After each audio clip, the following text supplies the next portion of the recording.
রথ টানতে টানতে রথের মধ্যে দেখি একটি রাজাও বসে রয়েছে। যাই হোক, আমার কিন্তু দেখতে বেশ ভালোই লাগছে। আর এইদিকে দেখো আগুন নিয়ে কত সুন্দরভাবে নাচ করছে। আর এইদিকে হুলো বেড়াল কোমর বেঁধে শ্বশুর বাড়ি যাচ্ছে মাছ হাতে করে নিয়ে। আর এদিকে আবার উটের ওপর গণেশ ঠাকুর বসে আছে।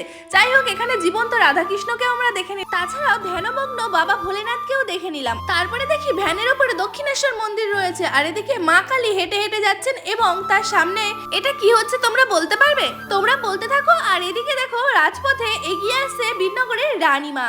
বীরনগরের রানীমাকে দেখো কত সুন্দরভাবে অনবদ্য সাজে সাজিয়ে তোলা হয়েছে এবং বীরনগরের রাজপথে রানীমাকে ঘুরিয়ে ঘুরিয়ে নিয়ে যাওয়া হচ্ছে। প্রতিমা নিরঞ্জন হচ্ছে। আর এদিকে ডিজে চলবে না সেটা কি কখনো হয়? যদিও বা এই বছর ডিজে বক্সের পারমিশন ছিল না, কিন্তু যেগুলো আনা হয়েছিল সেগুলো ডিজে বক্সের তুলনায় কম কিছুই না। সকলের নাচানাচি দেখতে দেখতে আমারও একটু নাচতে ইচ্ছা করছিল। যাই হোক, এদিকে আবার চলে এসছে আরো একটি শোভাযাত্রা।